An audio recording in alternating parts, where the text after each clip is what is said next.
anybody from the class of '88? We are rowdy, we are great. We're the class of '88.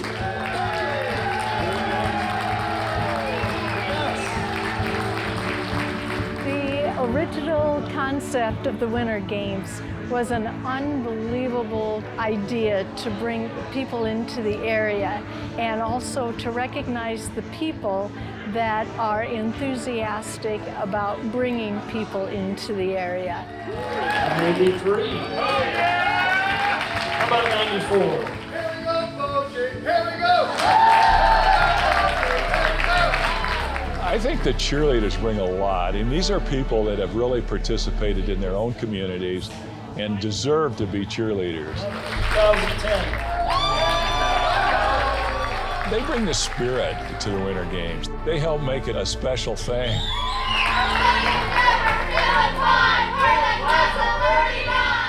I think so many people know what the University of Okoboji is, and you think of summertime, they think of being out on the boat, think of our great restaurants, the music scene. Then they think it becomes this sedate, quiet scene, which it is, but come the last weekend in January, Winter Games is amazing. It's the best weekend in Iowa. 2021.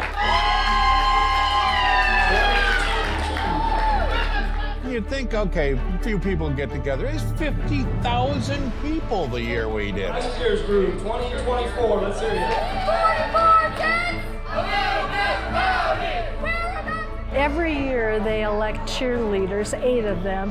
They go out into the various activities and bring joy and enthusiasm. And it is because of their recognition for what they have done for our community, they are elected to be cheerleaders.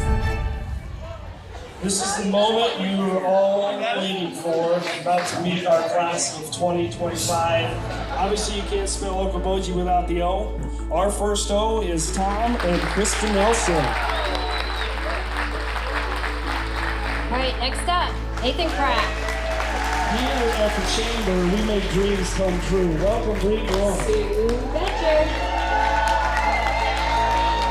Kyle and Kylie Zankowski.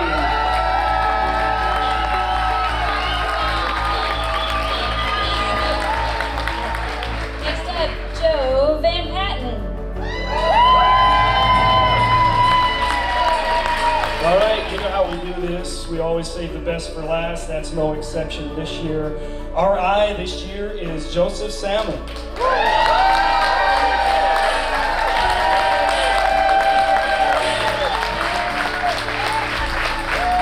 Let them know where you're from. Let's go. Give me an I! What's that spell? Okoboji!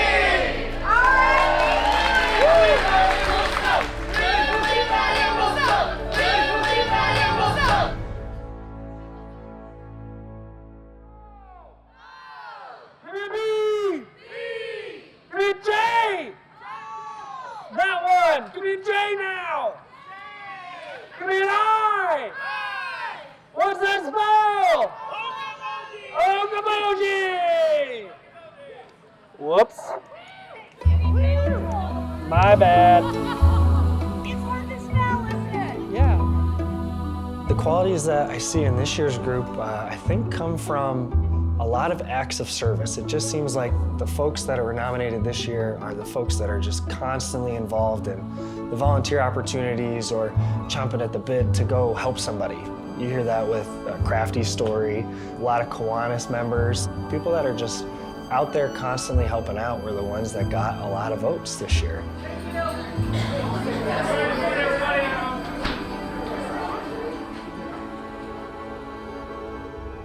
Continue our flood coverage tonight. We now head to Spencer, Iowa. That town experiencing major flooding, putting much of that area underwater. If you look up onto some of these homes, you can see the water line. Urgent action taken by many residents in Spencer as flooding ravages the community.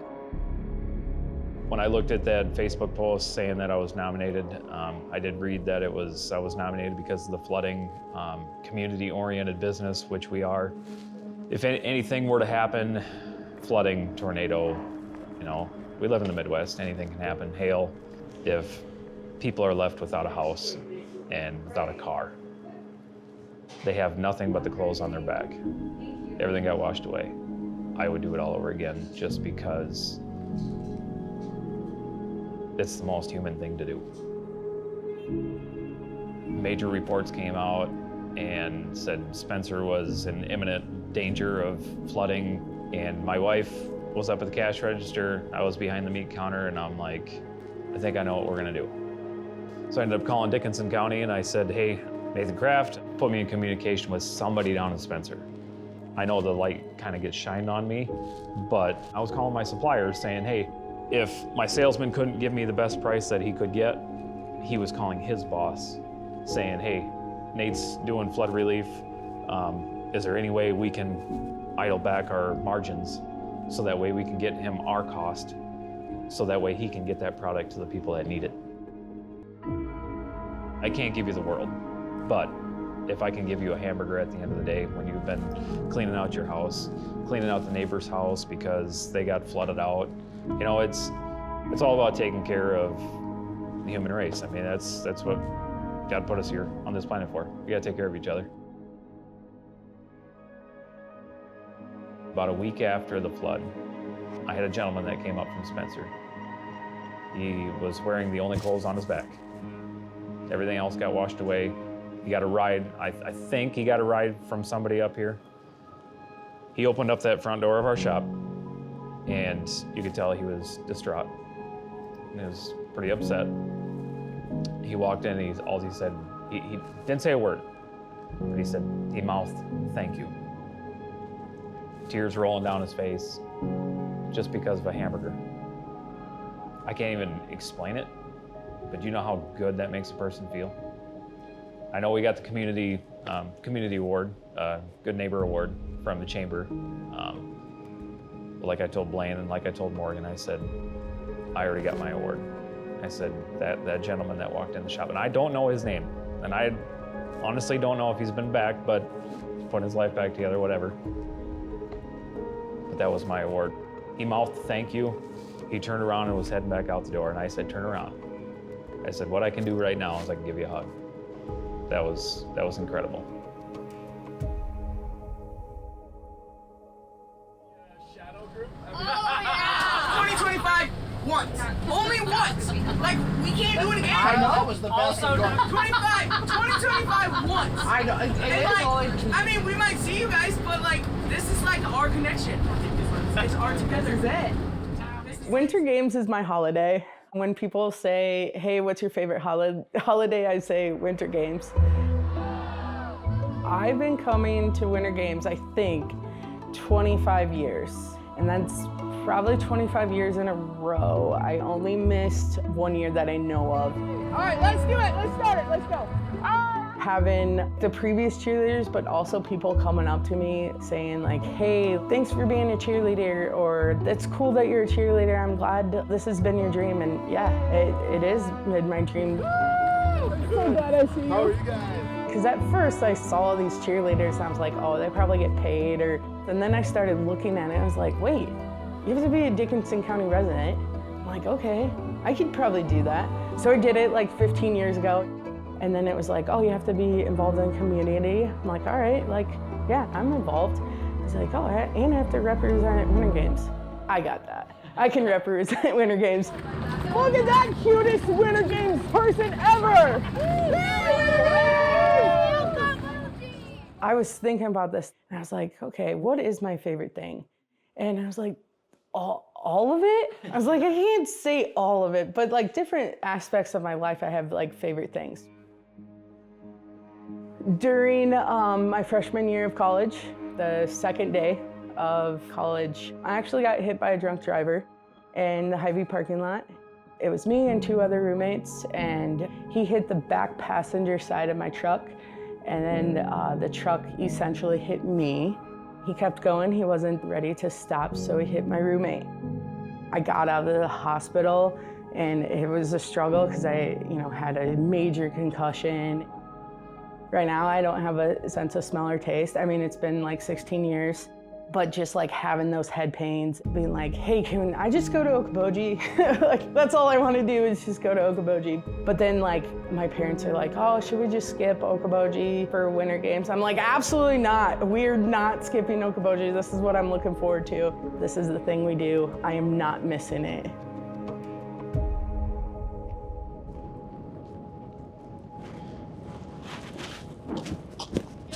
Yeah. He couldn't get his hand in there with his hand warmer still. Woohoo. No freaking way would I do the colored flag. Joe and I met right there at the accident scene, where Tom drove into the lake. That's where Joe and I met.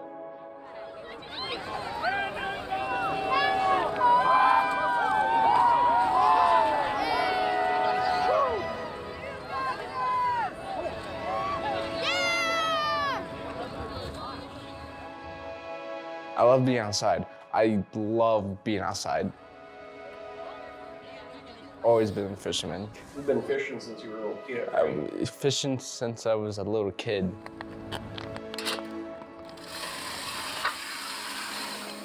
Oh, and I find big spots. And don't tell anybody about them, do you? Nope. I don't tell people about my fishing spots. Notice how clear that was. In 2023, it was a weekend after winter games.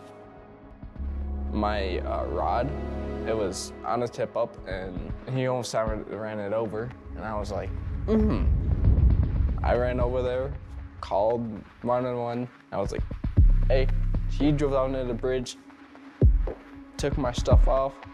Corey gave me a pocket knife, and I was like, boom, boom, smashed the back window out. Me and another guy were able to get the dog out of the water.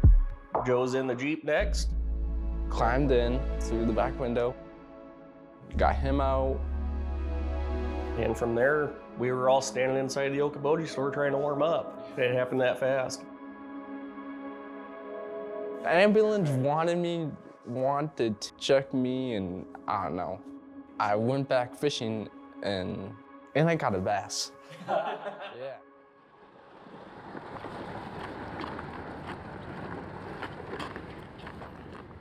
So about, 9 or 10 months later after we met, October 21st, Joe was in a hunting accident. Went hunting with friends, and then I was shot in the head. Yeah. He was shot in the head on the back left side. The helicopter came and picked him up from the scene of the accident, and it was really touch and go from there. The trauma nurse came out and wanted to talk to his mom and dad only, and I happened to be standing next to Joe's brother, Corey, and his mom took off running, and she turned around and she pointed back and she said, "Corey, come on, let's go." And Joe's brother, Corey, took off running, and his mom said, "No, not you." And she pointed at me and she said, "You're Dad, let's go." Found out some of the details, that he has 3 BBs from a shotgun still in his brain that he'll have the rest of his life, and that's when we found out that they'd removed the left side of his skull so his brain would have room to swell, and they removed 2 BBs that were kind of on the surface of the brain. I had 4 open brain surgeries and 6 months in the hospital. The trauma surgeon described it as, we're gonna go minute by minute, and as he stabilizes, we'll start going hour by hour, and then we'll start moving day by day, and from there it'll be week by week. And that's exactly how it's gone.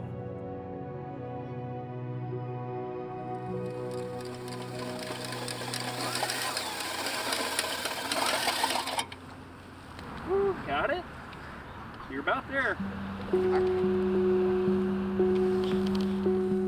Walking, talking, eating, yeah. That was... What was hard about it? Everything. There's times that were like, I sit down and cry. I was like, I'm limp. I'm like, yeah. I was like, I'm living to die. But he got me, and my mom got me, and Braden got me, and I'm still here. Every day, like, someone texted me or Facebook and TikTok, and I was like, wow. The drawing that Charlie Sires had done, she was in 5th grade, I believe, had an assignment for English or something that she had to write a short story on a hero.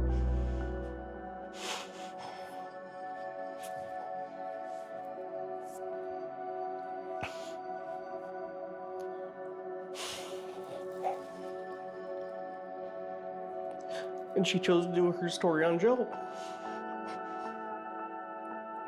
And a week later, the picture that she had drawn for the cover of her story about her hero was put on t-shirts for someone that was fighting for their life. And it made a lot of money to help him out and to aid in his recovery and make sure he had what he needed. I had to work every day. The first time I moved was up, and I was like, yes, I got through it, and I'm working through it now, and my muscles are coming back. I did my thing, it got better, and came home. I moved back with Corey, and then he became my dad.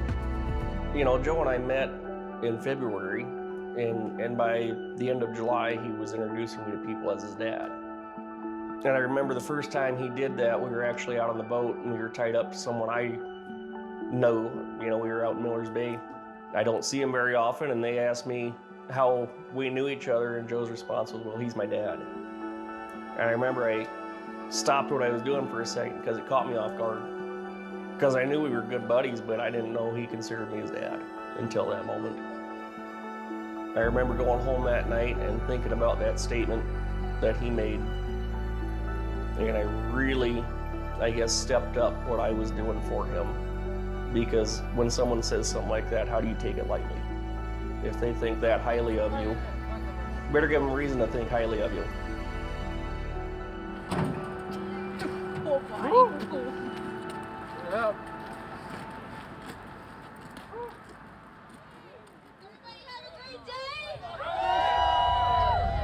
Winter Games 2025. This is our last major event. Yay!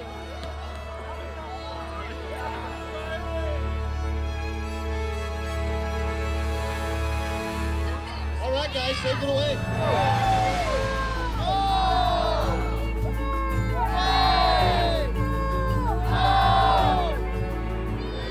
Winter Games to me is home.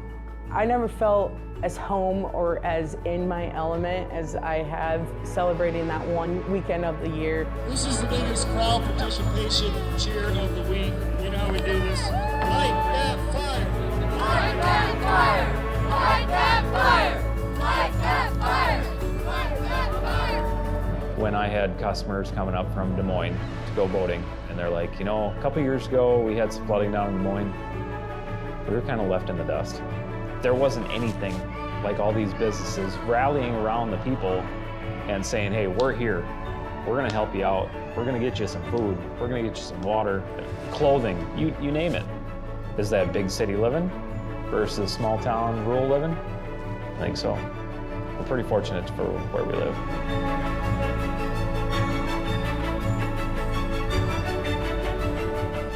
You don't get to be a cheerleader just because.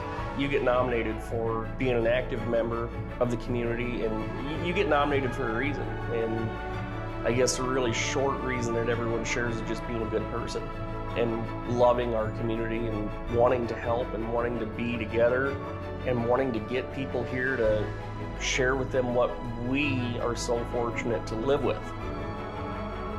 Definitely a celebration of our little piece of paradise.